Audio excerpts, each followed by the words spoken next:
வணக்கம் நண்பர்களே. நம்ம தமிழ்நாட்டுல பாத்தீங்கன்னா மீண்டும் இந்த அரசியல் களம்ங்கிறது சூடு பிடிக்க தொடங்கி இருக்கு. நம்மளோட முன்னாள் முதலமைச்சரான திரு மு.க.ஸ்டாலின் அவர்கள் பாத்தீங்கன்னா ஒரு பேச்சுங்கிறது பேசியிருக்காரு. அது யார பத்தினா தற்போது முதலமைச்சரான நம்ம டிவிகே தலைவர் ஆன நம்ம விஜய் இருக்கார்ல, அவரை பத்தின ஒரு விமர்சனத்தை பாத்தீங்கன்னா கடுமையான ஒரு விமர்சனங்களை எடுத்து வச்சிருக்காரு. அதுக்கப்புறம் பாத்தீங்கன்னா பணம் இல்லை என்பது போன்ற பேச்சுகள் பாத்தீங்கன்னா மக்களை ஏமாற்றும் செயல் அப்படிங்கிற ஒரு குற்றச்சாட்டையும் வச்சிருக்காரு. அது மட்டும் இல்லாம இந்த அரசியலுங்கிறது இப்போ நடக்குதுல்ல, இந்த அரசாங்கம்ங்கிறது அழுக்கு அரசியல் பாத்தீங்கன்னா இந்த விஜய் அரசாங்கம் ஈடுபட்டு வர்றதாகவும் நம்ம முன்னாள் முதலமைச்சர் மு.க.ஸ்டாலின் பாத்தீங்கன்னா இந்த மாதிரி ஒரு குற்றச்சாட்டுங்கிறது வச்சிருக்காரு. அவர் என்ன சொல்லியிருக்காரு, இத பத்தின முழு விவரத்தை தான் நம்ம இந்த வீடியோல விரிவா பார்க்க போறோம். நீங்க பண்ண வேண்டியது ஒண்ணே ஒண்ணுதான். இந்த வீடியோவை ஸ்கிப் பண்ணாம லாஸ்ட் முடியும் பாருங்க. அப்போதான் இந்த வீடியோ உங்களுக்கு புரியும். ஓகேங்களா?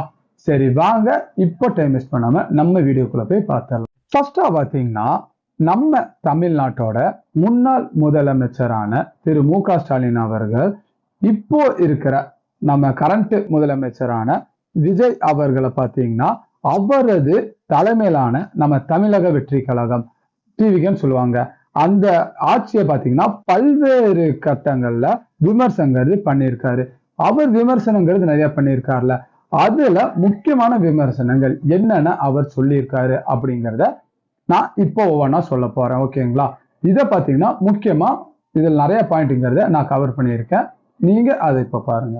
ஃபர்ஸ்டா பாத்தீங்கன்னா நிதி நிலவரம் குறித்த விமர்சனங்கிறத ஃபர்ஸ்டா வச்சிருக்காரு. இது எப்போ வச்சிருக்காருன்னா மே 9ஆம் தேதி பாத்தீங்கன்னா இந்த விமர்சனங்கிறது அவர் முன் வச்சிருக்காரு. இதுல அவர் என்ன விமர்சனங்கிறது சொல்லியிருக்காரு அப்படிங்கறத இப்போ பார்த்திடலாம். ஃபர்ஸ்டா நம்ம டிவிகே தலைவர் விஜய் பதவி ஏற்பதற்கு முதல் நாளிலேயே இந்த நம்ம டிஎம்கே அரசு இருக்காங்களே, அவங்க பாத்தீங்கன்னா கருவூலத்தை காலி செய்து விட்டார் அப்படிங்கிற ஒரு குற்றச்சாட்டை பாத்தீங்கன்னா அவங்க வச்சிருந்தாங்க. அதுக்கு பதிலளித்த நம்ம முன்னாள் முதலமைச்சரான நம்ம மு.க.ஸ்டாலின் அவர்கள் நிதி நிலவரம் குறித்த விமர்சனங்களை பாத்தீங்கன்னா நம்ம டிவிகே கவர்மெண்ட் மேல அவர் நிறைய எடுத்து வச்சிருக்காரு. அதுல அவர் வச்ச முக்கியமான விமர்சனங்களை இப்போ ஒவ்வொன்றா நம்ம பார்த்துடலாம். ஃபர்ஸ்டா என்ன சொல்லியிருக்காருன்னா, கையில் பணம் இல்லை என்று சொல்ல வேண்டாம் அப்படின்னு சொல்லியிருக்காரு. அது மட்டும் இல்லாம அரசிடம் பணமே இல்லை என்று இந்த ஆட்சியை பாத்தீங்கன்னா தொடங்காதீர்கள். பணம் நிறைய இருக்கு, இந்த அரசாங்கத்திட்ட நிறைய பணம்ங்கிறது இருக்கு. அதை மக்களுக்கு கொடுக்கும் மனம் உறுதியும் ஆட்சி செய்யும் திறனும் தான் தேவை அப்படிங்கிற ஒரு குற்றச்சாட்டை பாத்தீங்கன்னா ஃபர்ஸ்டா எடுத்து வச்சிருக்காரு. அடுத்தது பாத்தீங்கன்னா கடன் பளு குறித்த மறுப்பு. இப்போ நம்ம தமிழ்நாட்டுல இப்ப நிறைய கடன்கிறது வாங்கி வச்சிருக்காங்கன்னு விஜய் குற்றச்சாட்டுங்க வச்சிருக்காங்களா, அதுக்கு மறுப்பு தெரிவிச்சு நம்ம டிஎம்கே சைட்ல இருந்து அவங்க சொல்லியிருக்காங்க. அதுல அவங்க என்ன சொல்லியிருக்காங்கன்னா 10 லட்சம் கோடி கடன் பளு இருப்பதாக விஜய் பாத்தீங்கன்னா கூறி வந்துட்டு இருக்காரு. தமிழ்நாட்டின் கடன் அளவு அனுமதிக்கப்பட்டதை விட அந்த வரம்புக்குள்ளதான் இருக்கு. கடந்த இந்த பிப்ரவரி மாத பட்ஜெட்டிலேயே நிதி நிலவரத்தை விலக்கி விட்டோம் அப்படிங்கிற இந்த தெளிவான ஒரு விமர்சனத்தை பாத்தீங்கன்னா டிஎம்கே சைட்ல இருந்து அவங்க எடுத்து வச்சிருக்காங்க. அடுத்தது பாத்தீங்கன்னா மக்களை ஏமாற்றாதீர்கள் அப்படின்னு சொல்லியிருக்காங்க. எதனாலனா இந்த தேர்தல்ல வாக்குறுதிகள் கொடுத்து விட்டு இப்போது பணம் இல்லை என்றால் மக்களை ஏமாற்றுவது போலாகும் அப்படின்னு சொல்லியிருக்காங்க. தேர்தல் வாக்குறுதிகளை நிறைவேற்றும் நுணுக்கங்களை நீங்கள் விரைவில் கற்றிருப்பீங்க அப்படின்னு நாங்க நம்புறோம் அப்படின்னு டிஎம்கே சைட்ல இருந்து அறிவுறுத்தலும் பாத்தீங்கன்னா நம்ம டிவிக்கு அவங்க கொடுத்திருக்காங்க. இந்த 3 பாயிண்ட்டும் தான் நிதி நிலவரம் குறித்த விமர்சனங்கள் இப்ப டிஎம்கே நம்ம டிவிகே அரசின் மேல வச்சது. இதை பத்தின உங்க கருத்து?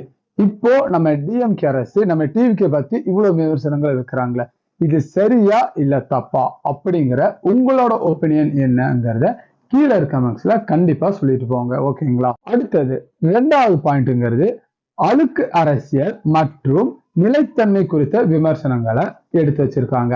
இது எப்போ டிஎம்கே சொல்லியிருந்தாங்கன்னா மே 12, 2026 அப்பதான் பாத்தீங்கன்னா இந்த விமர்சனங்களை எடுத்து வச்சிருந்தாங்க. இப்போ இந்த விமர்சனத்துல என்னென்ன சொல்லியிருக்காங்க அப்படிங்கிறத இப்போ நம்ம விரிவா பார்த்துடலாம். ஃபர்ஸ்டா இந்த விஜய் அரசு நிலைத்தன்மை குறித்தும் அதன் கூட்டணி முறை குறித்தும் கடுமையான விமர்சனங்கிறத நம்ம முன்னாள் முதலமைச்சர் மு.க. ஸ்டாலின் பார்த்தீங்கன்னா வச்சிருக்காரு. சரி, இதுல ஃபர்ஸ்ட் பாயிண்ட்ங்கிறது அரசு விரைவில் வீழ்ச்சியடையும் அப்படின்னு சொல்லியிருக்காங்க. தனது கட்சி தொண்டர்களிடம் பேசிய நம்ம ஸ்டாலின் அவர்கள் விஜய் தலைமையிலான இந்த டிவிக்கு அரசு எப்போது வேண்டுமானாலும் இடிந்து விழக்கூடும் என்றும் அதற்கு தயாரா எல்லா தொண்டர்களும் இருக்குமாறு ஒரு எச்சரிக்கை பார்த்தீங்கன்னா நம்ம டிஎம்கேவோட தொண்டர்களுக்கு நம்ம மு.க. ஸ்டாலின் பார்த்தீங்கன்னா வச்சிருக்காரு. இது மட்டும் இல்லாம நம்ம டிஎம்கேவில் இருக்கிற மூத்த தலைவரான அனிதா ராதாகிருஷ்ணன் அவங்க என்ன சொல்லியிருக்காங்கன்னா இந்த டிவிக்கோட அரசுங்கிறது 6 மாதங்கள் கூட நிலைக்காது. ஸ்டாலின் தான் பாத்தீங்கன்னா மீண்டும் இந்த தமிழ்நாட்டோட முதலமைச்சரா வரப்போறாரு அப்படிங்கறத சொல்லியிருக்காரு. இது இவங்க சொன்னது பாத்தீங்கன்னா இது குறிப்பிடத்தக்கது. இப்போ அடுத்தது என்னதுன்னா அழுக்கு அரசியல் ஈடுபடுதல்.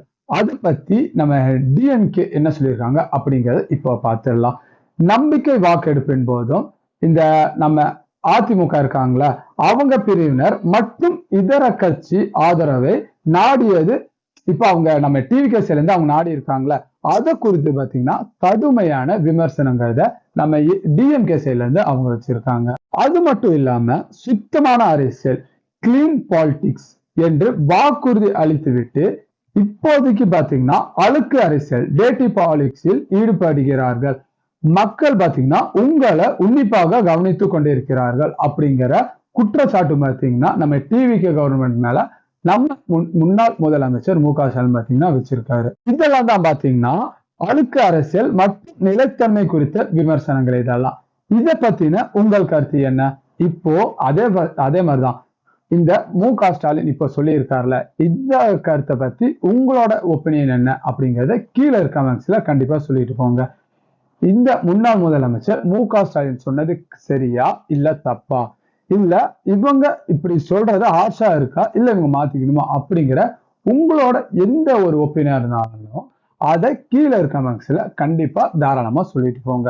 உங்களோட ஒவ்வொரு ஒப்பீனியனும் பாத்தீங்கன்னா நம்ம சேனலுக்கு முக்கியமானது. அடுத்தது 3வது பாயிண்ட்ங்கிறது தேர்தல் யுக்தியும் மற்றும் சமூக ஊடக பயன்பாடு. இந்த விமர்சனங்களை எப்ப வச்சிருக்காருன்னா இந்த மே 17, 2026 அப்பதான் பாத்தீங்கன்னா இந்த விமர்சனம் வச்சிருக்காரு. இந்த விமர்சனத்துல அப்படி என்னதான் சொல்லியிருக்காரு அப்படிங்கறத இப்போ நம்ம ஒன்னொன்னா பாத்திரலாம். ஃபர்ஸ்டா சமூக ஊடக கையாளுதல் அதை பற்றி தான் நம்ம டிஎம்கே பாத்தீங்கன்னா டிவிகேக்கு விமர்சனங்கள் வச்சிருக்காங்க. அதுல அவங்க என்ன சொல்லியிருக்காங்கன்னா இந்த டிவிகே வெற்றியை நேரடி மக்கள் தொடர்பு அல்லாமல் சமூக ஊடகங்களை கையாளுதல் மூலமாகவும் இந்த குழந்தைகள் வழியாக குடும்பங்களை செல்வாக்கை பெற்றும் இந்த தேர்தலை பாத்தீங்கன்னா நம்ம டிவிக்கே ஜெயிச்சிருக்காங்க அப்படின்னு நம்ம முன்னாள் முதலமைச்சர் மு.க. ஸ்டாலின் பாத்தீங்கன்னா இந்த ஒரு பெரிய குற்றச்சாட்டுங்கிறத எடுத்து வச்சிருக்காரு. இதுதான் பாத்தீங்கன்னா தேர்தல் உத்தியம் மற்றும் சமூக ஊடகங்கள் இருக்குல்ல அதன் பயன்பாடு குறித்தும் நம்ம டிஎம்கே பத்தி விமர்சனங்களை எடுத்து வச்சிருக்காங்க. இதை பத்தின உங்களோட கருத்து அப்படி ஏதாச்சும் கீழே இருக்கிற கமெண்ட்ஸ்ல சொல்லிட்டு போங்க. ஃபர்ஸ்டே சொன்ன மாதிரிதான் உங்களோட ஒவ்வொரு கமெண்ட்ங்கிறதும் எங்களுக்கு பாத்தீங்கன்னா ரொம்பவே முக்கியமானது.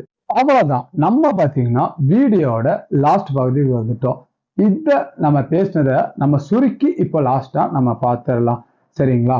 ஃபர்ஸ்டா நம்ம முன்னாள் முதலமைச்சர் மு.க. ஸ்டாலின் விஜய் ஆட்சியை என்னதான் வரவேற்றிருந்தாலும் இந்த நிதி நிலவரம் குறித்து தவறாக பேசுதல், அதுக்கப்புறம் பாத்தீங்கன்னா உறுதியற்ற கூட்டணி மூலம் அழுக்கு அரசியல் ஈடுபடுதல் மற்றும் சமூக ஊடகங்களை தவறாக பயன்படுத்தல், இந்த ஆகிய 3 முக்கிய அம்சங்களை கடுமையாக பாத்தீங்கன்னா நம்ம டிவிகே பத்தி டிஎம்கே கவர்மெண்ட் பாத்தீங்கன்னா இந்த விமர்சனங்களை எல்லாத்தையும் வச்சுட்டு இருக்காங்க. இனி வரைக்கும் நாங்க சொன்ன இந்த முக்கியமான இந்த தலைப்புல ஒவ்வொன்றா உங்கள்ட்ட சொன்னது நான் சொன்னது உங்களுக்கு புரிஞ்சிருக்கும்னு நான் நினைக்கிறேன். இந்த மாதிரி முக்கியமான இந்த அரசியலை பற்றின உங்களுக்கு நியூஸுங்கிறது உங்களுக்கு நேரடியா உங்க போனுக்கு வரணும்னா நீங்க நம்ம சேனலை சப்ஸ்கிரைப் பண்ணி வச்சுக்கோங்க. ஓகேங்களா? சப்ஸ்கிரைப் பண்றது மட்டும் இல்லாம இந்த வீடியோவை இவ்வளவு நேரம் நீங்க பார்த்துருந்தீங்கன்னா கண்டிப்பா இந்த வீடியோங்கிறது உங்களுக்கு பிடிச்சிருந்திருக்கும். உங்களுக்கு இந்த வீடியோ பிடிச்சிருந்தாலே ஒரு லைக்ங்கிறது கொடுத்துருங்க. அப்பதான் நாங்க அடுத்த வீடியோ போடுறது பாத்தீங்கன்னா எங்களுக்கு ஒரு ஊக்கமா இருக்கும். ஓகேங்களா? அதுக்கப்புறம் இந்த வீடியோ பத்தின உங்கள் கருத்து அப்படி ஏதாச்சும் இருந்துச்சுன்னா அதை கீழே இருக்க கமெண்ட்ஸ்ல கண்டிப்பா சொல்லிட்டு போங்க. இந்த வீடியோல ஏதாச்சும் நான் மாத்திக்கணும் அப்படி இருந்தாலும் அதையும் நான் அடுத்த வீடியோ வந்து நான் மாத்திக்கிறேன். ஓகேங்களா? சரி, உங்களை பார்த்தீங்கன்னா சாரி, நீங்க இந்த வீடியோவை இவ்வளவு நேரம் பார்த்ததுக்கு ஃபர்ஸ்ட் ஆஃப் ஆல் என்னோட மிகப்பெரிய நன்றிகள். உங்களை இன்னொரு சூப்பரான வீடியோல நாளைக்கு நான் சந்திக்கிறேன். Okay friends, thank you.